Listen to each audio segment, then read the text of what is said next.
акции были насильственно депортированы в голодные степи Казахстана и Средней Азии.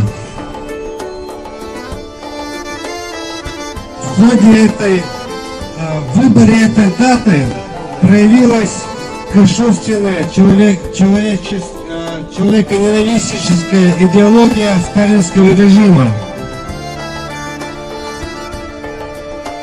Однако, как сказал один известный человек, одно не должно затмевать другое, заслонять другое.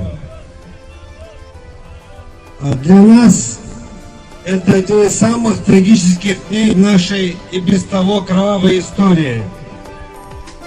Мы не можем и не имеем права забывать, предать забвению тех людей, которые погибли в эти годы репрессий.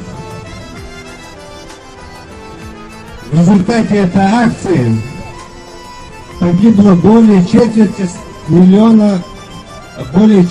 наших с вами соплеменников.